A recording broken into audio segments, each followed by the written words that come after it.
Hi hello and welcome back to my channel. ബലേനോടൊരു review video നമ്മളിതിനു മുന്നേ ചെയ്തിട്ടുണ്ടായിരുന്നു. ഇതിലെ ക്രൂസ് കൺട്രോൾ സത്യം പറഞ്ഞാൽ എനിക്ക് വലിയ വശമില്ലായിരുന്നു.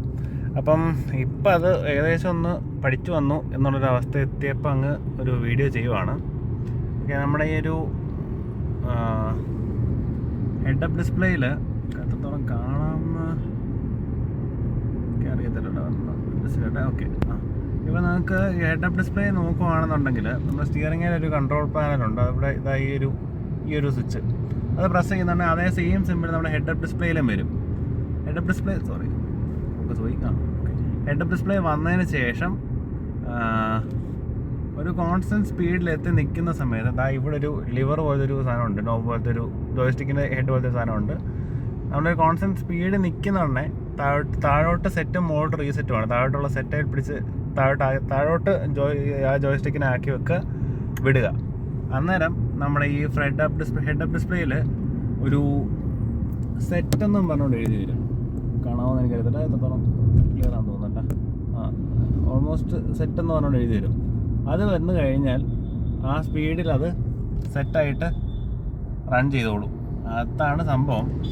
എത്രത്തോളം ക്ലിയർ ആയെന്ന് എനിക്കറിയത്തില്ല. അറിയാവുന്നവരുണ്ടാവും, പക്ഷെ എന്നാലും ബലേനോ ആദ്യമായിട്ട് എടുക്കുന്നവരും അതുപോലെ തന്നെ എന്നെപ്പോലെ വണ്ടി അത്ര ക്ലിയർ ആയിട്ട് അറിയാത്തവരും ഒക്കെ ആണെങ്കിൽ, ഞാനിപ്പോൾ ഹെഡ് അപ്പ് ഡിസ്പ്ലേയുടെ കേസ് ഞാൻ ഇപ്പോഴാണ് സത്യം പറഞ്ഞാൽ പഠിച്ചത്. അപ്പം ഹെഡ് അപ്പ് ഡിസ്പ്ലേ, അതായത് നമ്മുടെ ക്രൂസ് കൺട്രോൾ എങ്ങനെയാണ് സെറ്റ് ചെയ്യുക, എങ്ങനെയാണ് റൺ ചെയ്യുക, എപ്പോഴാണ് ഇത് റീസെറ്റായി പോകുന്നത് എന്നുള്ളത് സത്യം പറഞ്ഞാൽ ഇപ്പോഴാണ് ഞാനത് പഠിച്ചത്. അപ്പം പഠിച്ചപ്പം ആ ഇൻഫർമേഷൻ ഒന്ന് ഷെയർ ചെയ്യാൻ തോന്നി. സംഭവം ഇത്രേ ഉള്ളൂ. ഒരു സ്പീഡോമീറ്ററിൻ്റെ പടവും ഒരു ആരോയുടെ പടവും കൂടെ ഉള്ളൊരു സാധനം ഉണ്ടാവും. ഈ സാധനം ഇതിൻ്റെ അകത്ത് തൊട്ടപ്പുറത്തുള്ള ആ ഒരു ജോയിസ്റ്റിക്കിൻ്റെ സാധനം പോലത്തെ സാധനത്തിനെ പിടിച്ച് താഴോട്ടാക്കിയാൽ സെറ്റാകും, മുകളിലോട്ടാക്കുവാണെങ്കിൽ റീസെറ്റ് ആവും. റൈറ്റ് സൈഡിലെ ആ ബട്ടനെ പിടിച്ചേക്കുവാണെങ്കിൽ ഇത് ക്യാൻസലും ആകും.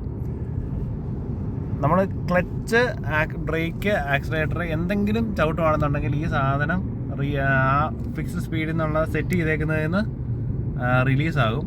അതുകൊണ്ട് ഇപ്പോൾ എന്തെങ്കിലും കാരണവശാൽ എന്തെങ്കിലും എമർജൻസിയിൽ നമ്മൾ ക്ലച്ചും ബ്രേക്കും ചവിട്ടി കഴിയുവാണെന്നുണ്ടെങ്കിൽ ഈ സാധനം സെറ്റായത് റിലീസാവും. അതുകൊണ്ട് അങ്ങനെ ആയിക്കഴിഞ്ഞാൽ വീണ്ടും നമ്മളൊരു കോൺസ്റ്റൻറ്റ് സ്പീഡിൽ കൊണ്ടുവരിക.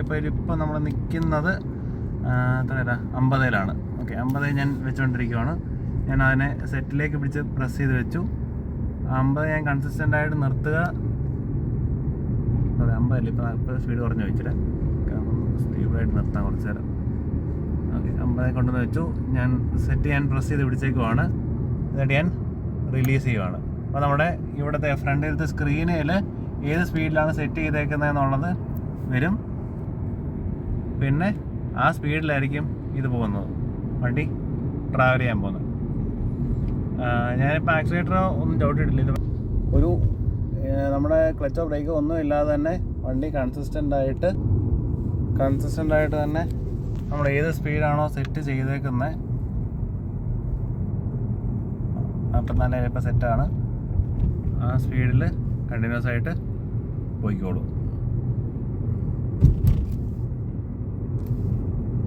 സോറി, അത്ര ക്ലിയർ ആയിരുന്നില്ല ഇത്. ഓക്കെ, അപ്പം ക്രൂസ് കൺട്രോൾ എന്ന് പറഞ്ഞാൽ ഇത്രയേ ഉള്ളൂ സംഭവം. ബേസിക്കലി ഏത് സ്പീഡിൽ നമ്മൾ സെറ്റ് ചെയ്യുന്നോ ആ സ്പീഡിലേക്ക് നമ്മൾ ആക്സിലേറ്റർ കൊടുക്കാതെ തന്നെ ആ സ്പീഡിൽ സെറ്റായിട്ട് പൊക്കോളും. അതിനുവേണ്ടി സെറ്റ് ചെയ്യാൻ വേണ്ടിയുള്ള പ്രോസസ്സാണ് ഞാനിപ്പോൾ പറഞ്ഞത്. ഇവിടെ ഉള്ള ഈ സിമ്പിൾ നിങ്ങളുടെ സ്റ്റിയറിങ്ങിലോ അല്ലെങ്കിൽ എവിടെയെങ്കിലും കാണും. ബലേനോടെ സ്റ്റിയറിങ്ങിൽ തന്നെ ഉണ്ട്, വേറെ എവിടെയെങ്കിലും ഉണ്ടോ എന്ന് നോക്കിയാൽ അതെവിടെ ഉണ്ട്. സംഭവം എന്തായാലും ഇവിടെ ഉള്ള സംഭവം ഒന്ന് ഈ സിമ്പിൾ ഒന്ന് പ്രസ് ചെയ്ത് കൊടുക്കുക. ഒന്ന് ആ നോബ് താഴത്ത് കോൺസ്റ്റൻറ്റ് സ്പീഡിലൊന്ന് പിടിച്ചതിന് ശേഷം ആ നോബിനെ താഴോട്ടാക്കി ഒന്ന് ഹോൾഡ് ചെയ്യുക, എന്നിട്ട് റിലീസ് ചെയ്യുക. അപ്പം ഏത് സ്പീഡാണോ ആ സമയത്തുള്ള ഏറ്റവും ആവറേജ് ആയിട്ടുള്ള കോൺസ്റ്റൻറ്റ് സ്പീഡ് നിൽക്കുന്നത് അതിലേക്ക് സെറ്റാകും. സെറ്റായി കഴിഞ്ഞാൽ പിന്നെ നമ്മൾ കാലിൽ വർദ്ധിച്ച് വന്നില്ല, സ്റ്റിയറിംഗ് മാത്രം ഹാൻഡിൽ ചെയ്ത് കൊടുത്താൽ മതി. നമ്മൾ എന്തെങ്കിലും emergency case clutch, brake, accelerator എന്തെങ്കിലും ചവിട്ടുവാണെന്നുണ്ടെങ്കിൽ ഈ പറയുന്ന ഇതിൽ ഇവിടെ ഇപ്പം ക്രൂസ് കൺട്രോൾ ആക്റ്റീവ് ആണ്, സെറ്റ് ആണെന്നുണ്ടെങ്കിൽ ഹെഡ് അപ്പ് ഡിസ്പ്ലേയിലൊരു ഇത് എഴുതി വരും, സെറ്റ് എന്ന് എഴുതിയിട്ടുണ്ടാവും. ആ ഒരു സ്പീഡിനടുത്തായിട്ട് തന്നെ സെറ്റ് എന്ന് എഴുതി വരും. നമ്മൾ ക്ലച്ചോ ബ്രേക്കോ ആക്സിലേറ്റർ ഗിയർ മാറുക എന്തെങ്കിലും ചെയ്താൽ ആ സെറ്റ് എന്നുള്ളത് ക്ലിയർ ആയി പോകും. അപ്പം അത് നോക്കിയാൽ മതി. ഈ സ്പീഡ് സെറ്റാണോ അല്ലയോ എന്നുള്ളത് മനസ്സിലാക്കാൻ അത് നോക്കുക. ആ ഒരു ക്രൂസ് കൺട്രോൾ ഓൺ ആണെന്നുണ്ടെങ്കിൽ ആ ക്രൂസ് കൺട്രോൾ സിമ്പിൾ അവിടെ കാണും. അതിൻ്റെ തൊട്ടടുത്ത് തന്നെ സെറ്റെന്ന് എഴുതിയിട്ടുണ്ടാവും. അങ്ങനെ സെറ്റെന്ന് എഴുതിയിട്ടുണ്ടെങ്കിൽ മാത്രമേ നിങ്ങളുടെ ക്രൂസ് കൺട്രോൾ ആക്റ്റീവ് ആയിട്ടുള്ളൂ. അതായത് സ്പീഡ് കോൺസ്റ്റൻ്റ് ആയിട്ട് അത് പിടിച്ച് നിർത്തുന്നുണ്ട് എന്നുള്ള കേസ് നിങ്ങൾക്ക് കൺഫേം ആകണമായിട്ട് നിങ്ങൾക്ക്, അതായത് സ്പീഡ് കോൺസ്റ്റൻ്റ് ആയിട്ട് അത് പിടിച്ച് നിർത്തുന്നുണ്ട് എന്ന് നിങ്ങൾക്ക് മനസ്സിലാകാൻ ഉള്ള ഏക സിമ്പിൾ എന്ന് പറഞ്ഞാൽ ആ സെറ്റ് എന്നുള്ളത് അതിനപ്പുറത്ത് എഴുതിയിട്ടുണ്ടാവും. എഴുതിയിട്ടുണ്ടെങ്കിൽ സെറ്റാണ്. അപ്പം see in the next video. Bye. ഒരു കാര്യമുണ്ട് കേട്ടോ, ക്രൂസ് കൺട്രോൾ ഇടുവാണെന്നുണ്ടെങ്കിൽ ഇറക്കത്തിൽ വെച്ചിട്ടൊക്കെയാണ് നിങ്ങൾ ക്രൂസ് കൺട്രോൾ ഇടുന്നതെന്നുണ്ടെങ്കിൽ സ്പീഡ് കൂടും. അതായത് നമ്മൾക്ക് ഒറിജിനലി സെറ്റ് ചെയ്തേക്കുന്ന സ്പീഡിനെക്കാട്ടും, അതായത് ഇറക്കത്തിൽ വെച്ച് ന്യൂട്രൽ ഇടുന്ന ഒരു ഇഫക്റ്റ് ആയിരിക്കും. നമ്മൾ നേരത്തെ അല്ലാത്ത കേസിൽ നമ്മൾ ക്ലച്ചും ഗിയർ ബ്രേക്കും നമ്മുടെ കയ്യിലാണെന്നുണ്ടെങ്കിൽ ആക്സിലേറ്ററിൻ്റെ കൺട്രോൾ ചെയ്ത് നമുക്ക് സ്പീഡ് ഇറക്കത്തിൽ വെച്ചാണെങ്കിലും കൂടുന്നത് നമുക്ക് കൺട്രോൾ ചെയ്യാമല്ലോ. ക്രൂസ് കൺട്രോൾ ഇട്ടേക്കുവാണ് എന്നുണ്ടെങ്കിൽ ന്യൂട്രൽ ഇടുന്നവരാണ്, ഇറക്കത്തിൽ വെച്ച് ന്യൂട്രൽ ഇട്ടുപോയിരിക്കും. ഞാൻ ഇപ്പോൾ സെറ്റ് ചെയ്യുന്നത് 53 ആണ്. ഇറക്കത്തിൽ വെച്ചാണെന്നുണ്ടെങ്കിൽ ആ 53 കൂടി 57 ഒക്കെ വരെ ആകുന്നുണ്ട്. ഞാൻ ഒന്നും ചെയ്യാതെ തന്നെ, ബ്രേക്കോ ആക്സിലേറ്ററോ ഒന്നും കൊടുക്കാതെ തന്നെ ഇറക്കത്തിൽ വെച്ചുള്ള ആ മൊമെൻറ്റം കൊണ്ട് സ്പീഡ് കൂടും. അത് ശ്രദ്ധിച്ചോളുക. അതുകൊണ്ട് ഇറക്കത്തിൽ ഉള്ള സ്ഥലങ്ങളാണെന്നുണ്ടെങ്കിൽ ക്രൂസ് കൺട്രോൾ ഇടുന്നുണ്ടെങ്കിൽ സ്പീഡ് കൂടും എന്നുള്ള കാര്യം ഒന്ന് ഓർത്തോളുക. അതുപോലെ തന്നെ ഞാൻ നേരത്തെ പറഞ്ഞ പോലെ ഇറക്കത്തിൽ വെച്ചിട്ട് സ്പീഡ് ഡ്രോപ്പ് ഭയങ്കരമായിട്ടും കൂടും. ഇറക്കം കഴിയുന്നുണ്ടെങ്കിൽ വീണ്ടും തിരിച്ച് വണ്ടിയുടെ കൺട്രോൾ പഴയ പോലെ തന്നെ ആവുകയും ചെയ്യും. ഇപ്പം ഒരു ഇറക്കത്തിൽ വെച്ചിട്ട് 57, 58 വരെ, ഞാൻ 58 സെറ്റ് ചെയ്ത സാധനം 57, 58 വരെ കൂടിയെന്ന് വെച്ചോ. ആ ഇറക്കം കഴിഞ്ഞാൽ ആ മൊമെൻറ്റം കഴിയുന്ന ഉടനെ തിരിച്ച് പഴയ സ്പീഡിലോട്ട് വരികയും ചെയ്യും. അതുപോലെ കയറ്റമാണെങ്കിലും ഓൾമോസ്റ്റ് ഒരു 1-2 വരെ ഡ്രോപ്പ് ആകാം. 2 km/h സ്പീഡ് വരെ ഡ്രോപ്പ് ആകും എന്നേ ഉള്ളൂ. ബാക്കി ഓൾമോസ്റ്റ് കോൺസ്റ്റൻ്റ് ആയിട്ട് തന്നെ നിൽക്കുന്നത്. ഇറക്കത്തിൽ വെച്ച് മാത്രം പക്ഷേ ഭയങ്കര നല്ലൊരു സ്പീഡും അതിനെ അഡ്ജസ്റ്റ് ചെയ്യാൻ ബ്രേക്ക് വേണമല്ലോ.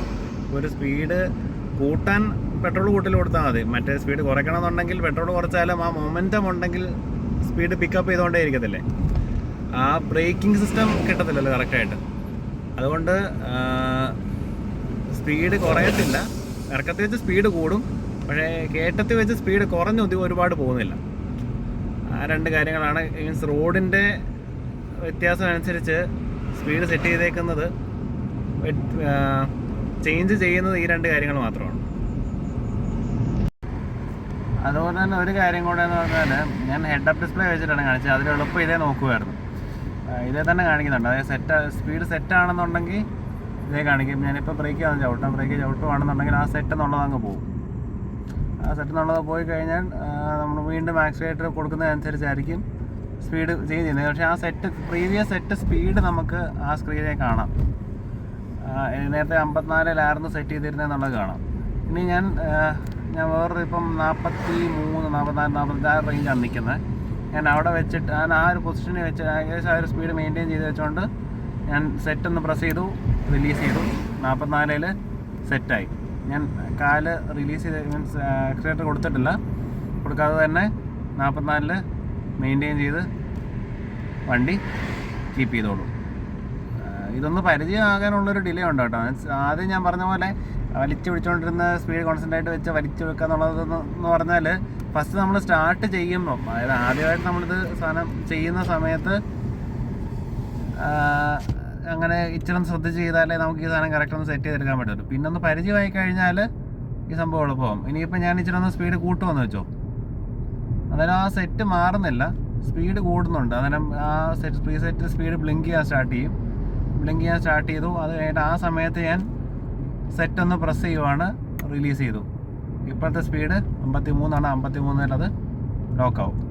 അപ്പം അങ്ങനെ നമുക്ക് ചെയ്യാം. അതായത് സ്പീഡ് ഇപ്പം നമ്മളൊരു സ്പീഡിൽ സെറ്റ് ചെയ്തിരിക്കുമായിരുന്നു, കുറച്ചുകൂടെ സ്പീഡിൽ പോകാമെന്ന് തോന്നുന്നുണ്ടെങ്കിൽ ഇച്ചിരി ആക്സിലേറ്റർ മാത്രം കൊടുത്തിട്ട്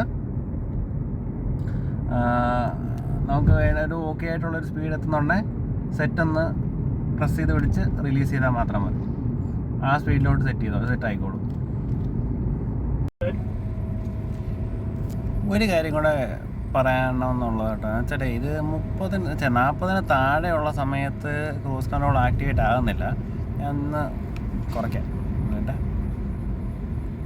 ഓക്കെ, ഇപ്പോൾ 40 താഴെയാണ് പോയിക്കൊണ്ടിരിക്കുന്നത്. ക്രൂസ് കൺട്രോൾ സെറ്റ് ചെയ്താൽ സെറ്റാവില്ല. ഞാൻ ഇച്ചൊന്ന് കൂട്ടുവാണ്. 40 കോൺസ്റ്റൻ്റ് ആയിട്ട് പിടിക്കാം. 40 കോൺസ്റ്റൻ്റ് ആയിരിക്കണം. ഇപ്പം നമ്മുടെ വണ്ടികൾക്കൊക്കെ ഇപ്പം ഏത് ഗിയറാണ് ഇടേണ്ടതെന്ന് കാണിക്കുമല്ലോ. ആ ഗിയർ കറക്റ്റായിട്ട് ഇരിക്കുന്ന സമയത്തും ആണെങ്കിൽ മാത്രമേ ഈ സാധനം ക്രൂസ് കൺട്രോൾ സെറ്റായി ഞാൻ കാണുന്നുള്ളൂ. അതായത് മീൻസ് 40+ സ്പീഡായിരിക്കണം, ഗിയർ കറക്റ്റ് ആയിരിക്കണം. ആ സമയത്ത് മാത്രമേ ക്രൂസ് കൺട്രോൾ ആക്ടിവേറ്റായി ഞാൻ കാണുന്നുള്ളൂ. വേറെ വണ്ടികൾക്കോ അല്ലെങ്കിൽ ചിലപ്പോൾ ബലേനയ്ക്ക് തന്നെ വേറെ ഏതെങ്കിലും രീതിയിലാണോ സെറ്റ് ചെയ്തേക്കുന്നത്, അത് ഞാൻ ഒബ്സർവ് ചെയ്തതിൻ്റെ പ്രശ്നമാണെന്ന് എനിക്കറിയത്തില്ല. എന്നാലും ഗിയറും സ്പീഡ് 40+ ആണെങ്കിൽ മാത്രമേ ക്രൂസ് കൺട്രോൾ ആക്ടിവേറ്റായി ഞാൻ കാണുന്നുള്ളൂ. ഇപ്പോൾ 45 സെറ്റ് ചെയ്യുന്ന, പക്ഷേ ഇപ്പോൾ ഇറക്കം ആയതുകൊണ്ട് കൂടി 48 വരെയൊക്കെ പോയായിരുന്നു. ഇപ്പം വീണ്ടും കുറഞ്ഞ് 45ആയി റോഡ് ലെവലായപ്പോൾ. അപ്പോൾ see you in the next video. Bye.